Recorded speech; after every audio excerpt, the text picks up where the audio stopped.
Welcome to Kibbe on Liberty. Today, perhaps the most important conversation that you will ever have with Andrew Heaton about whether or not Baby Yoda wins in 2020. Check it out.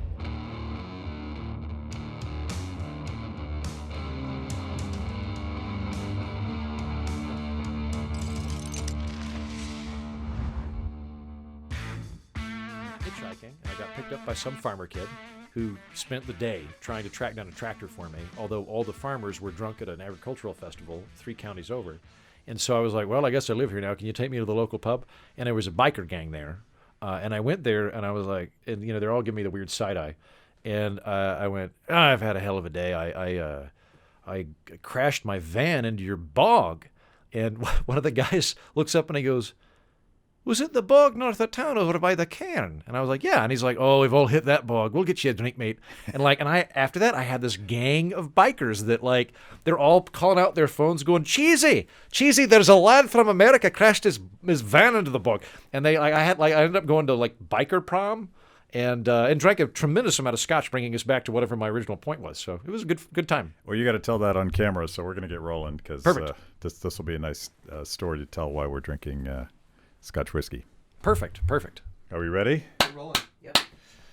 Andrew, good to see you again. You too, Matt. Good to be back. I've been reading on the internet. Everyone's like, where's Andrew? Where is Andrew? Well, you're right here. A lot of people don't know this. I've been living in hiding in your loft. Yeah. And I'm finally coming out of hiding. Yeah. And you're either going to have to move on or pay rent. Yes, that's why I'm coming out of hiding. Yeah. I wanted to just stay and do cosplay. And you said, nope, I have to pay my own rent. And I went, well, I'm not going to do that. So we were just talking, and you spent some time in Scotland, probably having some sort of a midlife crisis, I think. Yeah, I have those a lot. Yeah. I don't know whether that means I'm going to die early or die late, given the amount of midlife crises I've now had. And you appear to be, based on things I've read on the internet, a Scotch drinker. Very much so, yes. Yeah. I think both in terms of criminal record and the internet. There's many testaments to my a prodigious Scotch appetite. So I've laid the table, and we have a Glenmorangie, which is quite nice. If you're really a man, the Kilchoman. Okay. Which is that an Islay? Where's that from? That is an Islay. Oh, really? Okay. Am I saying that right? I've always heard Islay. Islay. Okay. But I'm going to do that for this reason. Although, you know what? Is it Dalmore? Yeah. That's good stuff too. Well, if we really hit it off, am I allowed to come back for seconds? Yes. Okay. Well, in that case, if I may, I'm going to go with the. How do you say that? Because I'm not familiar with that one. Kilchoman. Kilchoman. I'm going to go with the Islay because Islay tends to be very peaty, and I want your producers to be able to smell it on my breath. I want them to know that I am drinking Scotch even from 7 feet away. Well, honestly, they've been drinking since noon, so. Right, Logan? That's right. And honestly, the production goes a little bit smoother if they've had a couple drinks. Perfect. Yeah. I'm not going to be as bold as you. I'm going to have the Glenmorangie. But tell us about your trip to Scotland. You left the blaze and you went on this soul seeking mission. I did 3 things in short order. I went to Scotland. I performed comedy in Iceland for International Students for Liberty in Iceland. Some of which knew you and Terry, and were speaking very highly of you. We spoke last year at the same event. That'd be it. Magnus and all that. Yeah. And then I also did stand up at Burning Man. I hung out with Grover Norquist at a trailer at one point. But in Scotland, which was one of the highlights of the summer, I was there. I got to interview Dominic Frisby, who, as I described earlier to you off camera, is like you plus Remy from Reason if you had a kid in England. He's the only musical English libertarian comedian, and another guy that was the Scottish Comedian of the Year last year. And then the really fun part was I rented a camper van and drove around the Highlands because whenever I'm over there, I try and see a new place. And so I rented this camper van, drove around the Highlands. Their roads are 3.5 feet wide, and also Scotland is mostly a bog. As I have come to find out. Now, I'm from Oklahoma, which has good, honest terrain. It is just stalwart, reliable soil that you can count on. You can build a house on that soil. Scottish soil, I got to say, is kind of dishonest. You can't trust it. And I pulled so a lot of the roads in the Highlands, they're only big enough for one car. And you'll pull off in a little parking space, and they'll come by. And I did that because I'm polite. But I overshot by a foot, and the whole car, the van, slid down into the bog until it was perched at this very precarious 45-degree angle that, I mean, if you punched it, it would have just rolled off into the creek. And I ended up hitchhiking, and a local kid picked me up, and we drove around for several hours and tried to find farmers with tractors, but all the farmers were drunk at a farming festival like 2 counties over. Like the crew. Like the crew, yes, exactly. I would have encountered the Logan of Scotland, and instead I ended up, I called the towing company, and that was no help because they were like, oh, let's see, it's a Thursday. Well, we were taking tomorrow off, and then it's the weekend. We're not going to do that. And then Monday, we're all atheists, but it's the Feast of St. Crispin. We don't work on that day. So if you like, we could probably get to you by the following Thursday. And I'm like, I guess I live here. I live here in Leipster. So I had the kid drive me to the local tavern, and I walked in, and there was a biker gang, all of whom looked like Matt Kibbe, just with longer beards. And kilts. Well, they were wearing leather. They had like the black leather thing going on. Yeah. And they're all kind of giving me that like old Western saloon side eye thing. And I went because you're dressed like that. Because I think actually I was wearing an ostrich skin jacket with this giant turquoise ring. So I looked like I was very much a man of America. But I went, I've had a hell of a day. I crashed my van into your swamp. And one of them looked up and he went, would you have crashed that in the swamp north of town over by the cairn? And I went, yeah. And they went, oh, we've all done that. And then they all nodded in agreement. They started pulling out their phones and like calling old Cheesy and whoever. And I ended up going to biker prom. And I think I am now friends with everyone in Leicester, Scotland. And I got the van out. It all worked out really well. So Scotland is a cheers. Cheers. I guess the moral of the story is if you want to make friends in Scotland, drive your van into something. Yeah. And people will come just out of both neighborliness and sheer boredom. You will become a local member of the community. Well, hopefully you stocked up and smuggled tariff-free scotch. God. Back to the United States. I wish I had, because that had not come into fruition while I was over there. Had I known, I would have rented a boat and brought over as much as I could. I was apoplectic when that happened. Yeah. That was the I was already not a Trump fan and have not been for some time. But you jack with scotch prices. Right. When you use a tariff to affect scotch prices, that's it. Whatever Adam Schiff wants, I'll back him on it. Just that's it. That's fine. Whatever. I'm anti-scotch tariffs. So I tweeted out at the time, and by the way, just yesterday, the administration announced that they're going after French champagne, French cheese, and they had already gone after Italian wine and Scotch whiskey and Irish whiskey. And I'm like, are you personally targeting my lifestyle? Because they might just be trying to make everyone in D.C. hate them. Is this payback for supporting Gary Johnson in 2016? Because it seems personal at this point. Yeah. Well, that'll learn us for having the gall to buy from foreigners, Matt. Yes. How dare we do that? Some amateur tweeted back, well, we make whiskey in this country. And I'm like, sir, I like bourbon, and bourbon is bourbon, but Scotch whiskey is whiskey. Yes, I have to say I'm firmly in the Scotch camp on that one. And bourbon to me tastes like Scotch with maple syrup in it. I can't drink it unless it's in a cocktail. I can't drink it. So I'm not doing any of that national patriotism nonsense when it comes to liquor. No, sir. Well, we could talk about tariffs and we could talk about impeachment. You mentioned Adam Schiff, but I thought everybody talks about that stuff. So I thought we'd talk about something really important, something that really matters. And of course, I'm talking about Baby Yoda. Yes. The best thing of 2019. Yeah. That is the highlight of the year. Fantastic. And there's so many unanswered questions, and there's frankly, there's a little bit of controversy swirling around, like is this Yoda's son? Oh, I hadn't even thought about that. And which would also beg the question, is there Lady Yoda? Yeah. Is there a hot mama Yoda hanging out somewhere on Coruscant? Where's Yoda Mama? Yeah. Where is she? And did Yoda do the right thing by her? These are all questions. No, maybe that's why he went to Dagobah. Yeah. Maybe because, you're thinking, like, this is a weird thing that Obi-Wan Kenobi's going to Darth Vader's home planet and changing his name from Obi-Wan Kenobi to Ben Kenobi to try, like, that'll throw him off. How could they ever figure that out unless they've got a phone book? And then, Yoda goes and Yoda goes and hangs out in a swamp to avoid adult responsibility. Yeah. I actually really like that. Yeah. And I think that's going to come out in due time because in the age of the internet, you can't hide these things anymore. Yeah.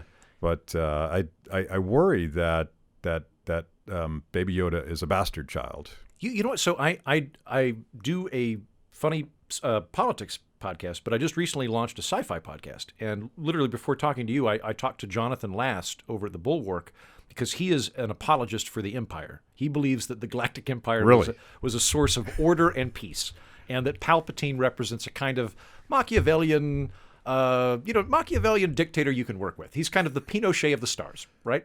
This is Bloomberg's view on President Xi in China, by the way. Oh, really? Yes. Okay, yes. And if it turns out Yoda sired bastard Yoda baby and took no responsibility for them, it would play into Jonathan's argument that the Jedi were a corrupt, institutionally sclerotic organization. Or it may be Game of Thrones. I mean, this could be sort of a Jon Snow scenario where everyone thinks that Baby Yoda is a bastard and is shunned for the first 750 years of his life. If it turns out Baby Yoda's a Targaryen, that will be quite quite the turn of events. That would be a bringing together of all the mega brands. That would my head would explode to try to watch that as the successor to Game of Thrones as Baby Yoda rallying the troops to go fight whoever Bran the Broken. But you tweeted out that sort of an adoring, aggrandizing tweet about Baby Yoda. Mm-hmm. Like, this matters to you. Mm-hmm. Well, we're both in the political milieu, right?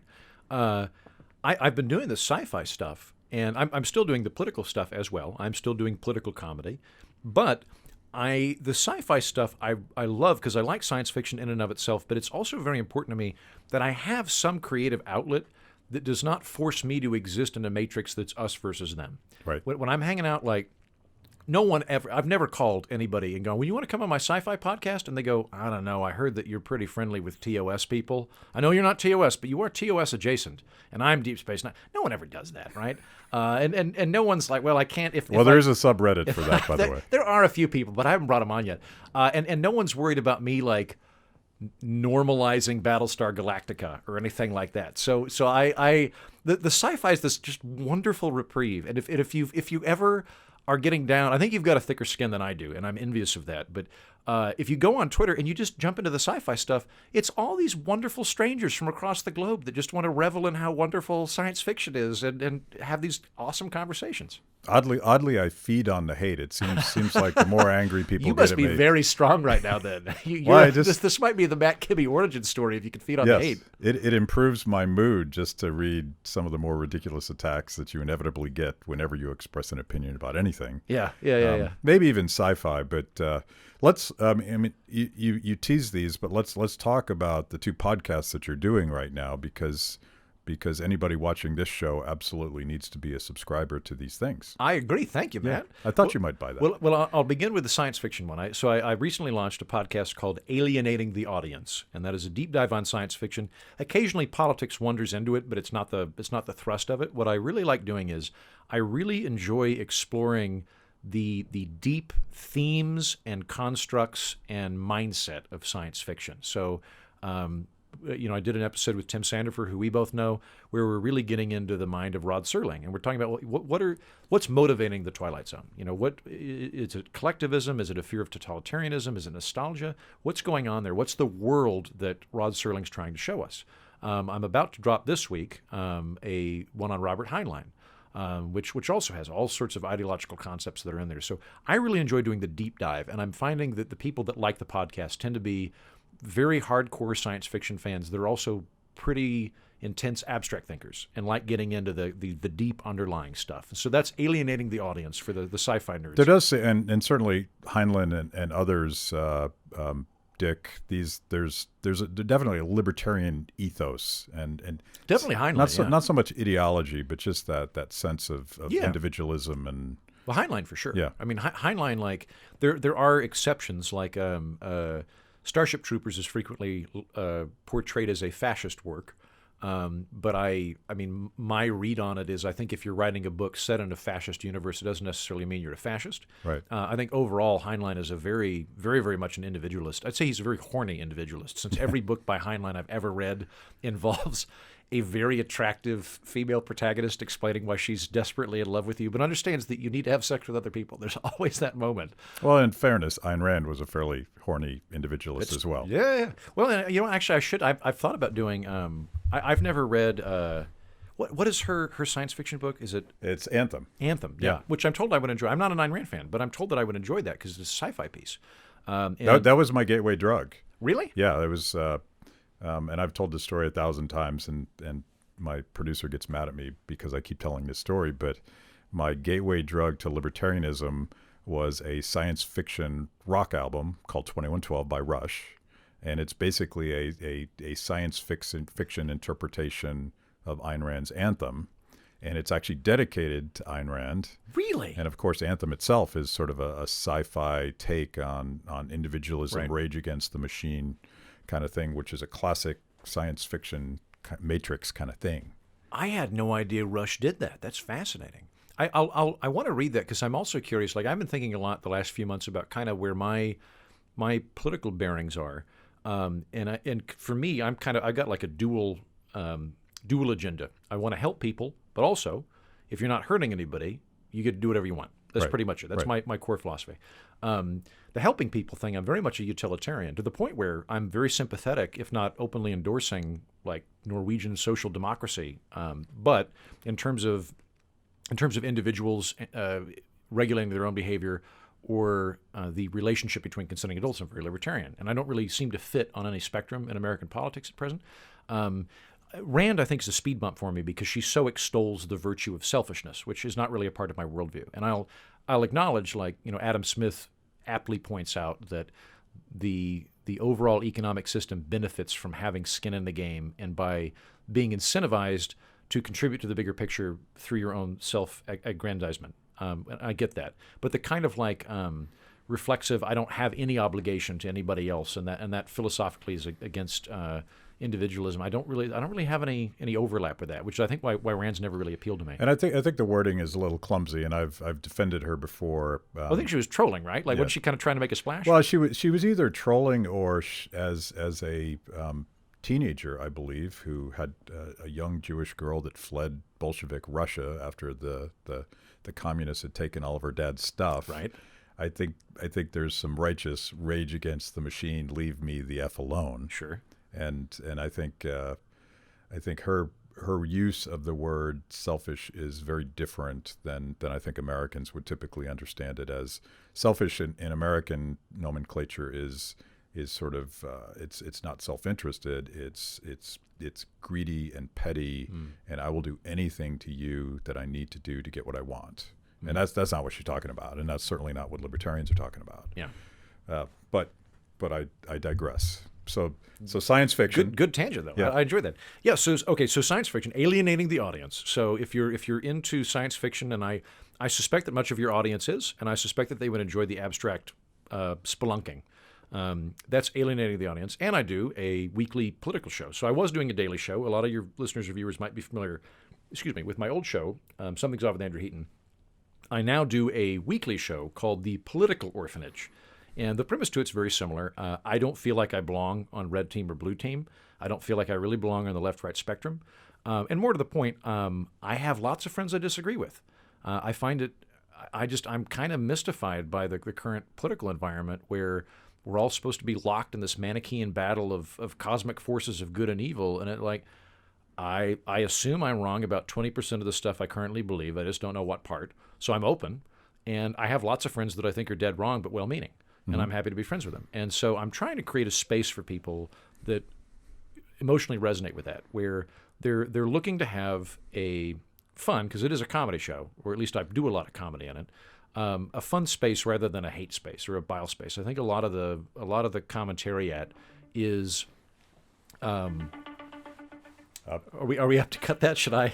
No, we. You take that. I'll just. I think I have to put a $20 bill in the jar every time I leave my phone on during a podcast. No worries. I've now had that happen many times. I think much of the commentariat consists of regurgitating people's opinions back to them and reinforcing their opinion, and then adding a kind of moral self-righteousness to it. I am supremely uninterested in moral self-righteousness. Yeah. I am much more interested in kind of making an intellectual journey and exploring things. And the longer I do it, on my show in particular, and this was kind of inadvertent, but I find that I am way more interested in policy and heuristics than I am with who's right and who's wrong. Now, I care about that, clearly, and I have my opinions, and I get into them periodically, but I'm genuinely just more intellectually interested in how do progressives think versus conservatives versus libertarians. So I'm constantly exploring that, and I bring in a lot of political scientists to do that as well. Yeah. But I think that process of figuring stuff out is the magic of human interaction. It's precisely what Hayek was talking about when he talked about the spontaneous order. And it's humble enough to know that you don't know very much stuff at all. Yeah. And to hope that there is a marketplace of ideas in which being able to air them, the better ones will rise to the top. Of course, and we all and me as a libertarian, I'm somewhat doctrinaire. I think there's only one perfect libertarian, and that happens to be me. Yeah. And the joke about libertarians is we're not really comfortable until we've chased everyone else out of the room with our doctrinaire views. But this explaining this beautiful chaos of figuring stuff out and not knowing exactly what's going to happen tomorrow, but you have certain expectations, and you know about institutional constraints, and you have families and churches and neighborhoods, all of which sort of hold the world together while you plummet forward in this unknown future. That's a beautiful thing. And the alternative to that, of course, is some politician promising that they're going to make your life better. Yeah, well, and like something that I've really thought about the last few months is my two big concerns with our country right now are I'm worried about tribalism, which we've touched on, and I'm worried about alienation. I think that there's a ton of people who are, just very lonely and just very disconnected and not a part of any community. And I don't really think that's a partisan issue. I think it's happening. Yeah. And everybody can contribute, and I don't mean to ostracize anybody, but one of the good things I think about the libertarian worldview is that it acknowledges that the state can't love you, right? So like to kind of take a general swing at everybody, I think in the 20th century, we learned to fetishize two things. We learned to fetishize markets and the state. So if there's a problem that needs fixing, we're either going to figure out a way to monetize it, or we're going to force somebody to do it. And in reality, I think a lot of the problems that we're facing right now, the answer is not a transaction or the state. The answer is relationships. Now, the beneficial thing about libertarianism, or classical liberalism, or however you want to phrase it, is an acknowledgement that the state can't facilitate an emotional relationship with you. A market can't necessarily do that, although for the record, markets can buy sex. So there's a little bit of a lead there. But ultimately, you're going to have that human component there. And that's not something that you can fiat or you can legislate. That comes from an organic interaction between people rather than the top down. Yeah, and I think we've always fed into this caricature as market enthusiasts that sort of the intersection of supply and demand is somehow that magic moment where all of our problems are solved. And I think even what some of my intellectual heroes like Mises and Hayek would talk about is the fact that you're never going to get to that point where all of your problems are solved, and it's the process of trying to get there, and it's the friends that are your support structure, and the institutions like families. These things are very important, but we don't talk about that. We talk about markets clear.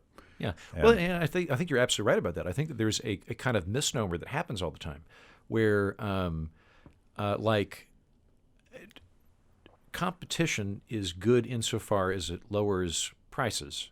But there's nothing inherently good about it. Or I'll put it another way. I don't really – I care about your freedom of association and your economic freedom. I don't really care whether or not you're trying to make money or not. I don't think everybody has to do that, right? So like I have made deleterious decisions in my life in terms of finances. It would have made far more sense for me to become an attorney and to do that. But I decided to be a comedian. That wasn't a good call, but it's fine. And I support a lot of my friends to do that. Like if you want to go live in a commune and have shared resources, that's fine. I fully support you. I might well do that. There's something very appealing about having like a tiny house village to me where I know everybody in it. I really like that idea. But your biker frifriends. I mean, I feel yeah. They were great. I would totally go back. Well, if I think about it, it's very cold up there. But the key element there is what we're championing is not. It's not you should go make money. Money's good. And it's you should have the ability to freely interact with people, and you get to determine how you do that. If you want to do that by living in a commune where everybody lives in a tiny house and you make wicker baskets, that is 100% fine, and I support you in that wholly, and I hope that it brings you joy and happiness. If you want to be a doctor and you want to go do that, that's fine too. Yeah. You get to determine what the joy is that comes to your life, and you get to determine the nature of the relationship with the people around you. Yeah. There's a lot of talk amongst young progressives about economic dignity. And I hear this from democratic socialists, and there is that sense of alienation, which I think is very real, and it's a little bizarre to economists like me because they're in a lot of ways they're living in a post-scarcity world. Like they don't get up in the morning and worry about whether or not they're going to eat. They don't worry about whether or not there's heat in the winter. Right. Capitalism has essentially solved a lot of these problems. So they're focused on less tangible things like dignity, and I think we could have a conversation about that because I find it sort of fantastical that somehow politics will give you dignity. I don't think there's a piece of legislation or a Trump executive order that's going to restore anybody's dignity. Maybe I should form I'll reboot the Whigs, which I've thought about doing. Yeah. And then have the... Of course you have. Have the policy... We are going to fiat dignity. Yeah. Like, okay, Yeah. First of all, who's going to fight me on that? Yeah. We can get that bill Or passed. you might win, actually. Yeah, are you pro-dignity? Great. Yeah. It doesn't cost you anything. Yeah, I think that's there. Yeah, I mean, I think the two breakdowns that I'm focused on in that regard are there's the distinction between combating poverty versus combating inequality. I am concerned with combating poverty. I think that's a very real, very good conversation to have. It's not the same thing as inequality. It is if the inequality is based on predation. Right. If that's the case, then we need to have a conversation about that. But if it's just like you're middle class and also J.K. Rowling's a billionaire, I don't remotely care. Right. I'm fine with that gap existing. I think where I would swing more towards the social democrats is I'm very much against legislating the interaction between consenting adults or whatever we do with our bodies. I'm going to drink scotch, smoke a cigar, that kind of thing. I am okay with taxing people in order to create some sort of safety net. So I think where they've got a point, from my viewpoint, is making sure everybody kind of has a standardized starting position that they're able to go with. And I'm okay with that. I'm okay with raising taxes to have a floor that's elevated. What I don't want to do is try and get rid of that inequality by lowering the ceiling, which is, I think, a lot of the conversation happening right now is just billionaires are bad. And I don't want to punish success. That's fine. If you want to even tax them to try and raise that floor, I'm okay with that. What I'm not okay with is just being rich is bad, let's get rid of rich people. I think that's Bolshevik thinking that lends itself to a very poor economic model. Yeah. The challenge has been, and this is where sort of constitutional limits on government actually comes into play, is like the problem with well-sounding safety net type things is that you create a third party. You create sort of a bureaucratic class that at least in modern America, and I think in a lot of places you see in education, in welfare support type programs, that the bureaucratic class actually becomes more important than the patients or the students or the people that are supposedly being helped, and that's where that beast is insatiable. Well, and I'll give you more ammunition, because the two things that militate against my position that I think about a lot are can you inoculate a population against charity by virtue of having a tax system, right? So I pay my taxes, I don't need to donate to charity, which I don't want that. I think charity is going to be much more responsive and much more interactive than a state is, and I worry about that. The other thing I think can happen is it's very easy to create inadvertent incentives. It's easy to do that. Like UBI appeals to me more because it's just cleaner. Mm-hmm. It seems to me that it has less bureaucratic pitfalls to it. But you can have those bureaucratic pitfalls. Like I was listening to evil conservative right-wing radio, news radio, or not news radio, Radiolab. Sorry, Radiolab, the evil right-wing Radiolab, right? And they did a great episode, or it might have been This American Life. Either way, it's from NPR and center left to progressive. But they did a story where a woman she's living in New York. She's got a kid with a learning disability, and you can hear the pain in her voice as she's describing the situation where she's getting a federal subsidy because her kid has a learning disability, and she says, like, I would love for my son to do better in school, but if he does, we don't get that money anymore. Yeah. And it's like we've put her in a very difficult position now where she basically has to hamstring her kid in order to get that money. And like that kind of thing, I think can happen. You have to be very careful about. Yeah. But all of these programs are rife with those sort of perverse, unintended consequences. What do you think about UBI? I think that UBI, as an economist, I would think that a UBI as a complete replacement for the welfare state, because you theoretically could solve some of the bureaucratic, permanent, like feeding off of the system kind of problems if you could replace it with a UBI, and you probably get less perverse unintended consequences that way. It was tried in one of the Scandinavian countries. Yeah. Do you remember which one? I think they actually got rid of it too, didn't they? Finland, yeah. Yeah. And the theory was, if we just redistribute wealth this way, we'll help people get up off their feet and get jobs. And it had the opposite effect because kids were smoking more bong hits and eating more pizzas. I don't know if they eat pizza in Finland, but you get the point. Yeah. But like, it's a deal that would never happen because the political power of this massive machine of middlemen very much dictates the political outcome. So you could conceive of a process by which you could replace the welfare state with UBI that would be less destructive to people's incentive to get their act together. Because what we were talking about earlier, I think, is essential. If dignity is one of the goals of human life, and I think it should be, you can't subsidize it, you can't pay for it, you can't legislate it. You have to do it yourself. And this gets back to my libertarianism. Dignity is hard work. Dignity is uncomfortable. Dignity, I had to buy a waistcoat, is that process of failing so much that you actually get to a point where you can achieve something.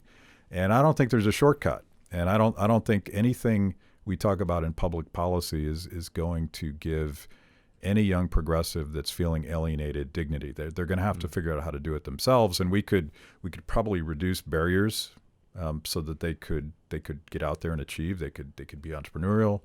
They could hopefully get an education that wouldn't bankrupt them. But those are all things that government could do to get out of the way. But I'm not sure government can do things to help them create that process. The best the government can do is set the stage for fulfillment. There's no way to mandate that. Yeah.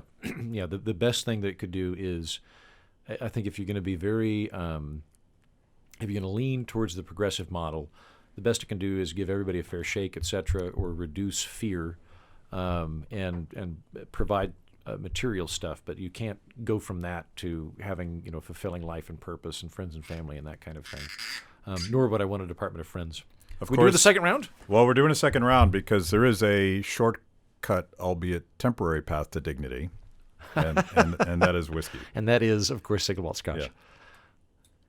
And I'm going to go where you went. Okay, so another of my nascent social democracy positions is I would like some kind of safety net from a healthcare perspective. I don't want single-payer healthcare, or rather, I don't think we could pull it off. But I would like to have some kind of voucher system or national insurance or something like that, kind of akin to food stamps. Yeah. I'm guessing you would not be in favor of that, but I'd like to know why.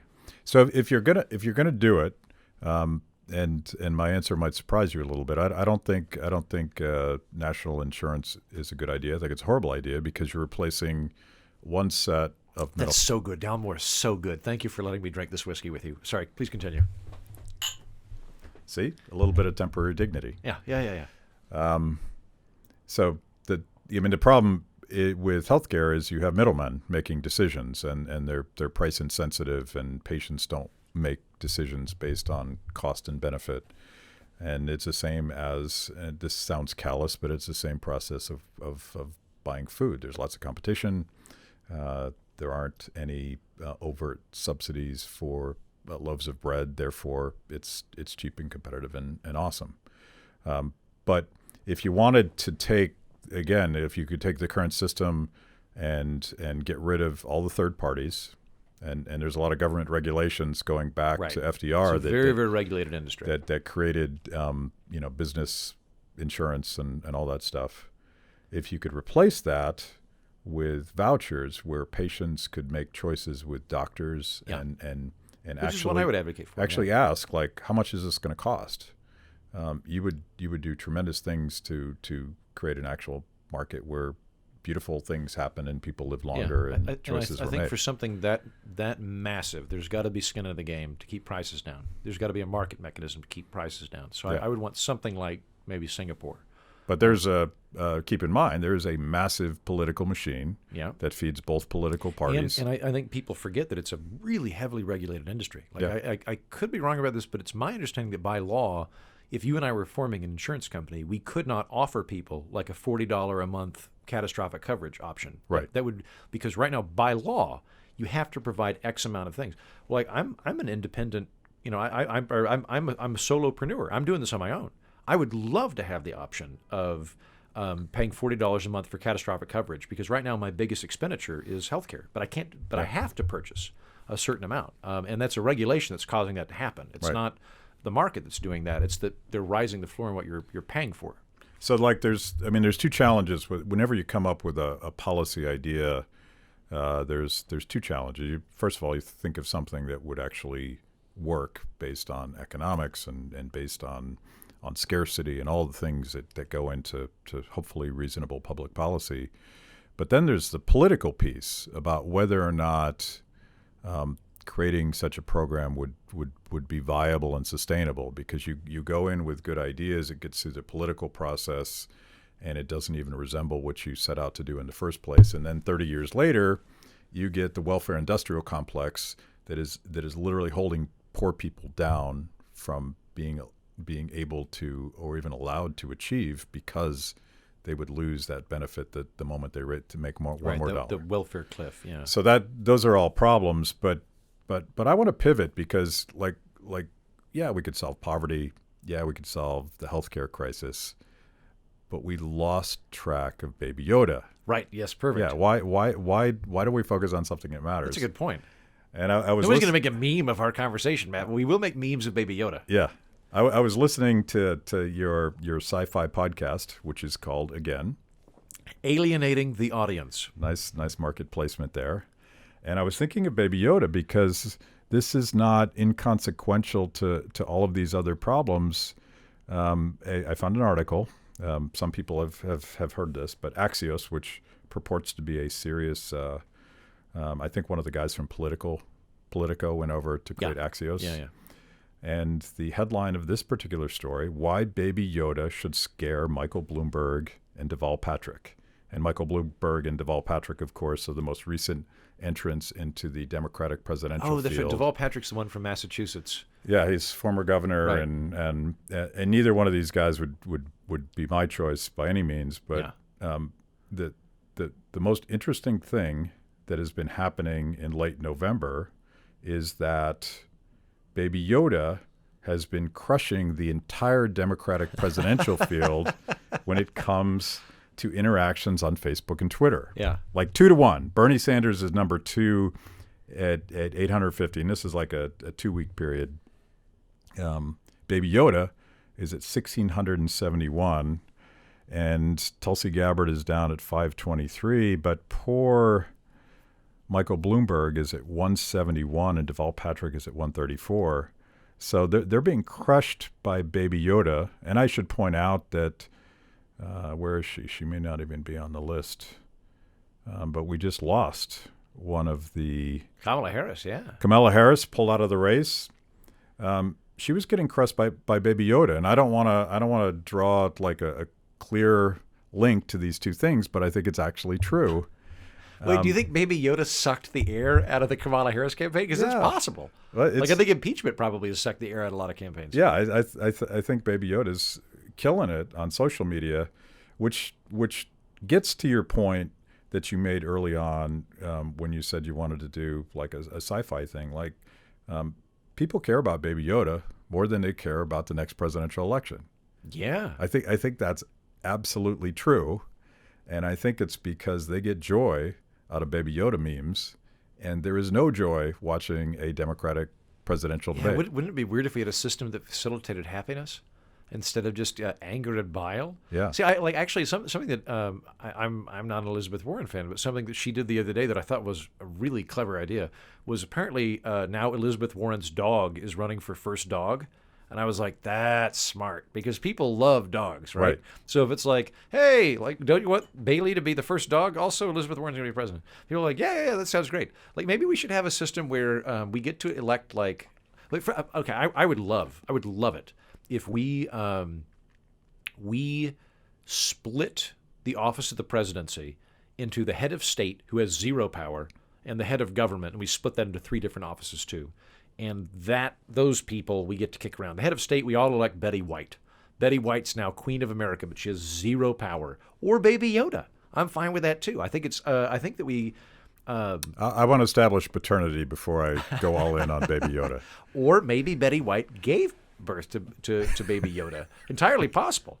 Because Betty White is 900 years old. Right. No, I think this is one of the weird things. So going back to Scotland, where I was this summer, I think the Brits have inadvertently, in the same way that we intentionally decided to separate church and state, they have inadvertently separated reverence from power. And we haven't done that. The president is the chaplain of the country and the seer of seers and the father of the nation and all these things that give him or her a cloak of imperium and gravity and grandeur that I think is incredibly dangerous. Yeah. I would love to split that. It would be awesome if we could elect Baby Yoda president of America and then have like a lesser office that's like deputy director of the administrative agenda or whatever that we also vote on. And that's the person handling the executive branch. Well, I think that's like this tribalism and this winner take all, and you must destroy your enemy, and even being unwilling. And the current debate about impeachment is precisely like this. You can't actually have a conversation about the facts of the case, and I don't even know what they are. Yeah. Well, I've avoided it because it's such a sad thing to watch all my friends who I have friends on polar opposites of this debate. Yeah. And very few of them actually debate the facts of the case and what is the rule of law in impeachment, what is that process. But what they're fighting over has nothing to do with the facts. It has to do with controlling the presidency, the king, the executive who is now prone, and it just didn't start with Trump, but Trump absolutely is in this category of I'm going to decide. And I'm gonna make things better for my team, and screw all you other guys, and that all goes back to the fact that our government is making too many damn decisions about our lives, and we got to get back to where Baby Yoda matters more, because the culture and the conversation that we have outside of politics, this is where we could actually solve problems. I agree. Who was it? It might have been the founder of Cato, not Coke, but I can't remember the other one. I can't remember who it is, but they had a quote that like, the best country to live in is one where you're not afraid to drink the water and you can't remember the name of the president. Yeah, I think that's about true. Like I would love for that to be such a subset of what's going on that it's like, oh, who's the president? Yeah, John Huntsman. Yeah, I forgot about that, or whoever it is. Yeah, right. Yeah. But yeah, that would be wonderful. Well, I think that's and this whole, we have this debate about where we fit on the political spectrum, and you've embraced this label, social democrat, and I hear those words, and I'm like, I believe in social stuff. Like I think people interacting is a good thing, and if democracy means sort of pushing decisions back to the end user, which I think is a broader definition of democracy than the sort of bastardized version where 51% of the public gets to tell 49% what to do. Like majoritarianism, that's pretty dangerous stuff. But democracy, where I get to choose which music I listen to and whether or not I'm going to share the Baby Yoda memes until all of my friends unfriend me, that's beautiful, right? That's where that's where humans actually figure out how to get along with each other. But it's not politics. It can't be politics. Yeah. Well, I don't think politics again will give you the meaning that Baby Yoda will. I think Baby Yoda's always going to come. Baby Yoda's always going to beat. What was it like, Obamacare Pajama Boy or something? You remember that from a couple years ago? Yeah. Baby Yoda, hands down, 100%. Insofar as the social democracy goes, I mean, I think either way, the point of what I'm trying to do is to empower individuals. Where I get into trouble in my mind with the goals I'm trying to accomplish, if I'm only concerned with compelling other people by use of force, and that's the only metric that I have, then it seems to me that there will be people that are left behind that just don't have the traction necessary to get ahead. Now, long term, on a macro level, they probably will, in the sense that like 60 years from now, 100 years from now, the rising tide lifts all boats. I think that that's probably true. I'm okay with having a minor redistributive element, just to ensure people have, whatever that is, healthcare, public education, something like that. But in my mind, where I think the conversation's kind of gone astray in American politics is that everything's bundled unnecessarily together. So if you're a progressive, you're in favor of regulating how people interact, how businesses interact, and how people govern their own lives, and where their income goes. And in my mind, you can kind of make a distinction between like a regulatory state versus a welfare state. And I'm more amenable to the welfare state. The regulatory state, I think we're probably pretty much, I guess don't like build nukes in your backyard. Don't anything involving negative externalities maybe is fair game, but anything sub-negative externalities I'm not for. But I'm okay with a little bit of that redistributive element to it. But the end goal is to empower individuals so that they can live full lives. So your whole experiment is you're trying to reach an audience that wants to have a civil conversation about exactly what we've been talking about, and no like no shaming and no yelling and no kicking people off the island kind of stuff. But the entirety of social media is designed specifically to do all those things.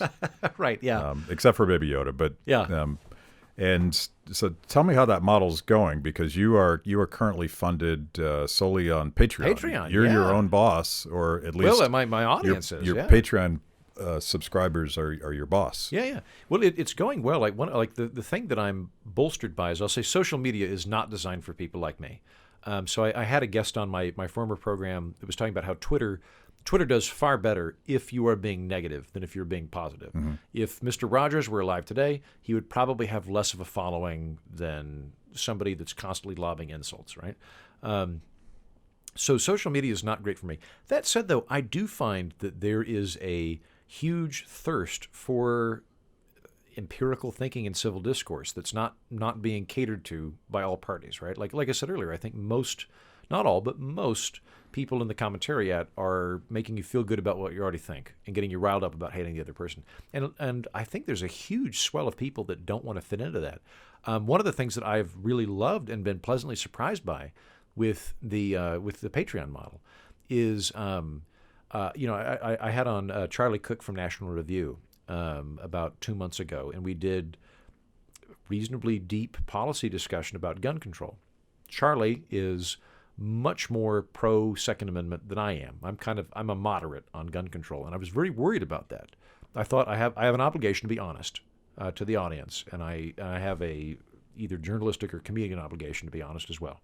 And I was what I found was that the audience was perfectly fine to disagree with me as long as I wasn't being contemptful of them or of Charlie. Mm-hmm. If I went, Charlie, you seem like a good guy, and I'd really like to hear where you're coming from, and maybe I'm wrong, and let's have a good cut. No one minded that at all. There were they did want to contribute and go, I think, Heaton, you're wrong because of X, Y, and Z, but I'm fine with that. I think that's a perfectly worthwhile thing to do, to be like, I enjoy your show. Here's how you could improve your opinion and make things better. That's great. So that's been going well. And the Patreon thing's fantastic too, because I've worked for The Blaze, I've worked for Reason, I worked for Fox Business for a while. In all of those instances, the audience was 2 or 3 levels removed from my boss. Mm-hmm. When I worked for Reason, I had a manager. I liked him very much, but I had a manager, and the manager was talking to the board, and the board in turn was concerned about donors and things like that. And so the actual people watching the videos were not the people that were most directly affected by my decision.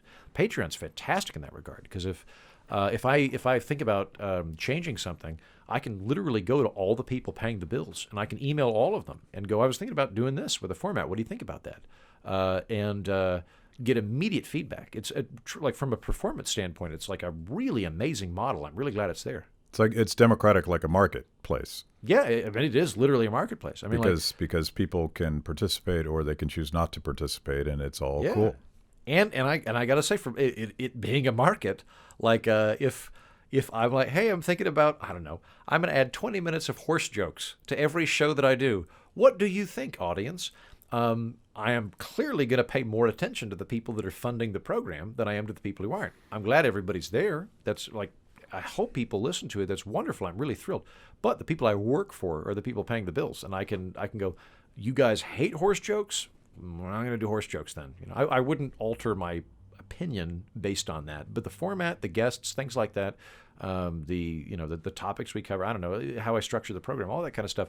I welcome that input, and it's a great model in that regard. Well, part of your brand is honesty. And I think there is a radical counter-revolution that I talk about a lot on this show, and you could see it somewhat in the intellectual dark web, where people want to have civil conversations, and there appears to be a radical diversity of views amongst the so-called intellectual dark web, and they have all sorts of interesting, sometimes wacky guests on, but people. Clearly, there's a hunger for that alternative to the Shoutfest, Fox versus MSNBC kind of thing. So I'm going to put you on the spot.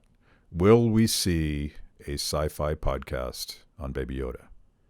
Sure, 100%. I hadn't even thought about it, but yes, I think you would crush it. And we're going to get to these controversies about whether or not Yoda is a good father. I think I could do a full episode on Baby Yoda backstory, and get a couple of other hardcore nerds together to come up with how does he I think this is entirely doable. At the very least, we could do a deep dive on Yoda's species, which I'm sure has a ton of scholastic work already existent. Yeah, for sure.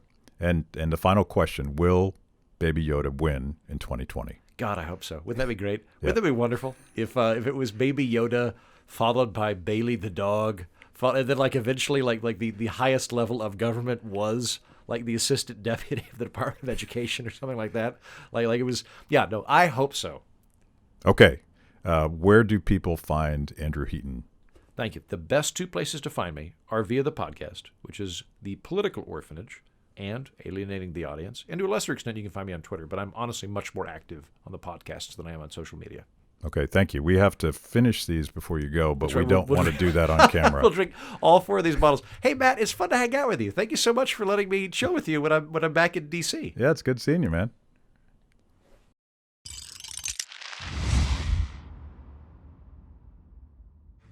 Thanks for watching Kibbe on Liberty. By now, you know this is the most important event of your week, so make sure you subscribe on YouTube. Click the little bell so you get notifications. Kibbe on Liberty, mostly honest conversations with mostly interesting people.